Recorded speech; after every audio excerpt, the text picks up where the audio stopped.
Hi, Church on Mill. Thanks for taking a moment to view this anchored video. We've been thinking together the last several videos about how circumstances can reveal to us something that's hard to learn, but that's a wonderful gift.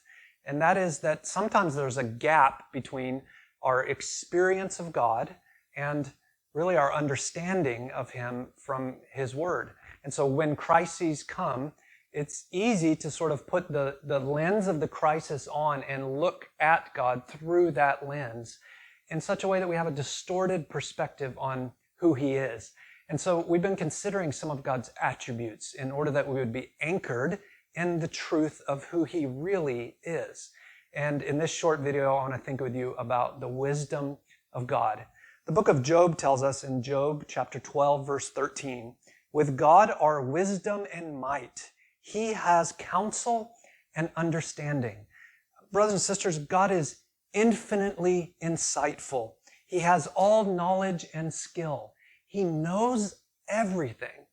And the wisdom of God means that God sees every option and He always chooses the right one and uses the right means to accomplish what He wants to do.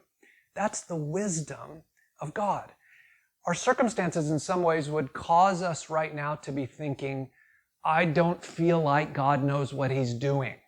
Maybe you've started a business, maybe you began a relationship, maybe you just had formed a discipleship group and we're seeing great fruit come from it. There's all kinds of limitations right now that we're experiencing that it would be easy to think, does God really know what He's up to? I don't understand and I don't see the wisdom of God in the quarantine. And yet the scriptures would tell us over and over and over again that God is wise, that He knows what He's doing, that we can be anchored in the truth of the wisdom of God. Just think of this from one perspective.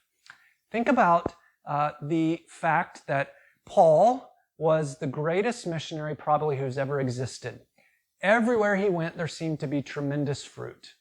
And yet in the circumstances God put him in, he went through stretches of time where he was locked up in prison. What sense does it make for a great church planter, a tremendous missionary, to get stuck in prison? Well, what came out of that? Ephesians, Colossians, Philemon, those are just three examples. In the wisdom of God, Paul, in his own quarantine, wrote books of the Bible that thousands of years later we're still reading, we're still learning, we're still discovering who God is. God knows what He's doing. You can trust Him. Brothers and sisters, in the coming days, we're going to be gathering around some topics under the heading of Jesus is better. And so you'll notice that some of the branding will change and a little bit of the content will begin that we've been putting in different areas to be coalescing under the umbrella of Jesus is better. Be looking for that, and thank you again for tuning in.